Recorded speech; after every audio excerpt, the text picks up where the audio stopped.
新影响除了水木村的灾情唔明确之外，另一只更严重的灾区是通福村的通林社区。连地讲已经有10个户的民屋被大水打走，无无河川的灾民潜去安全的所在，是之前土质风灾所留下来的染片屋。面对未来，灾民根本唔知安样嘅使账好。另一方面，受创严重的是龙华国小，先生即期都个抢救限制你用的物品。我教務機構是開學咧，導致這學生要前來讀書，本學校非常少哩。拢無啊，完全都沒有了，財產都一夕之間都沒有了。看到有幹站內通林社區嘅災民將幾條樹卡到輕輕，教練講心度嘅苦痛，希望政府做得協助幾條。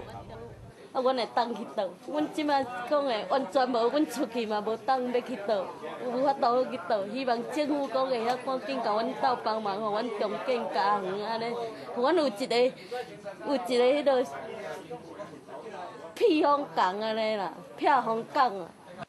新影響通福村嘅通林社區係呢日已經地道全鄉災情最嚴重嘅地方。嗰隻通林社區有12間嘅民屋被大水打走。其中8戶係位在淺入南海嘅河壩村，喺現場場中泡泡管嘅網流還有台沙谷，舞到天總是看唔到咧。喺度冇河川嘅災民試着利用台水下退退嘅時間，嚟到河壩村用強烈散產水射散到社區，從到台水發生感染，可能受到非常大影響。阮車輛攏摕出來啦，啊，第二本來要佫自己出來搬物件，就攏袂好搬啊，因為頭仔一解出來的時陣，我已經袂走就袂好啊，無可能佫搬物件。強本台水大塊體咧，還有龍華國小學校規件車鐵，先生利用天水變化，更加轉到學校搶救中嘅東西。無半記得最少嘅係嚴住水開學咧，少咧啲學生啊會起來讀書。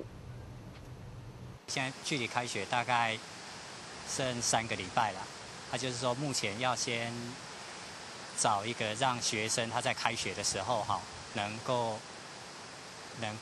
安置可以讓他上學的地方，這是第一個要務。